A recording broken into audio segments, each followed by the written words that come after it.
welcome to Saucy Cat. My name is Connor, and today we're going to be making another classic Thanksgiving dish that is perfect for your table. This is probably one of my favorite side dishes, so get ready for a vegan green bean casserole. Let's dive in. Get out a medium-sized pot of water, add a good amount of salt, and bring it to a boil. Chop some green beans into bite-sized pieces and add them to the water. Boil them for 5 minutes.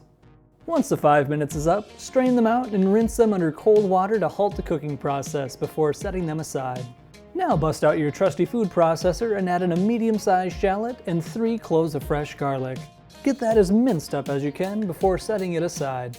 This is probably the only time you will ever see me use these, but alas, they are a staple of the green bean casserole.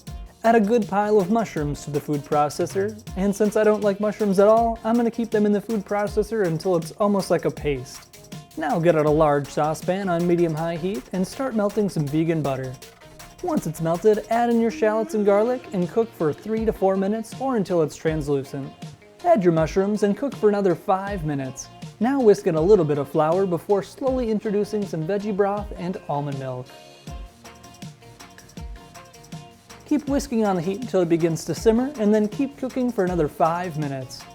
It should begin to thicken up and become more gravy-ish. This is also the point where you can add some salt and pepper to taste. This is looking nice and thick, so let's take it off the heat and add in our green beans and half of our crispy fried onions. Mix it all up before pouring it into our cooking dish. Smooth out the top and add on the rest of our fried onions. Throw it into a 350-degree oven for 15 minutes or until the top starts to brown a bit. This is looking good, so let's plate this dish.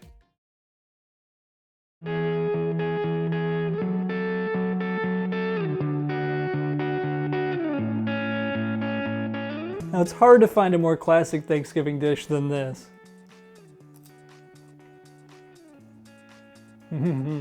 Our filling has a wonderful gravy to it that has an amazing flavor, and the crunchy onions on top give it a wonderful texture. It is so good even though there's mushrooms in it.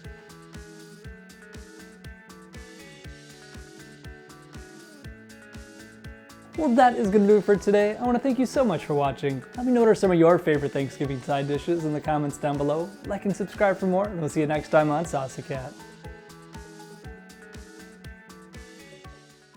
Okay. Well, that is going to do it for today.